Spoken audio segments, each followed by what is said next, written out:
जय जगन्नाथ सांग मैंने आपण मैंने केमिति अछंती मु आशा करूछि आपण मैंने भलरे थिबे मु भी बहुत भलरे अछि।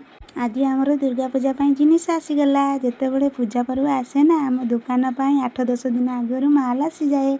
दुकान रे माल आसिले मते तो बहुत खुशी लागे। देखिबा कोन आसीची ये कोन सेउ बेदना ओहो ये आम झील पाई आसीची नहले सी आमको घर को उठिया पाई देव नाई। बापा तमे कुआडे जाइथिलो मो पाई किछि आनी न तमे आज घर को आसी पारिबो नाई एमती कहबो।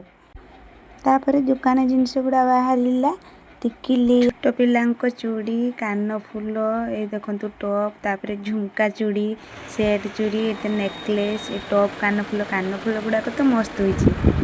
तापरे एमती पल्ला चूड़ी सब लेडीज मानक पाई ए देखंतु बेड़ी छोट पिलांको टेडी बेड़ी गुडा को बहुत बढ़िया है। रिबन क्लचर ए सब फ्लावर बहुत सुंदर है। डायमंड नेकलेस टाइप रे तापरे सेट चूड़ी एते सब जिनिस गुडा देखि कि तो मो मन छकमक मु पूजा पाई कोन नेबी मो झियो पाई कोन नेबी ए सब रो गुटे गुटे करी कि मु बाछि दउ था एटा मु नेबी सेटा मु नेबी से कदा रो हिसाब सरी नाही तमरो खाली आगुतुरा ए सब देखि मु तांको सब गुटे गुटे करी रेट पचारता से मते कहले रो जिनिस केमती लागुची कह रेट तो चिठा देखिले जणा पड़िबो कहले देखि सांग माने आपण मानको कोन भल लागुची प्लीज कमेंट रे रहिली जय जगन्नाथ।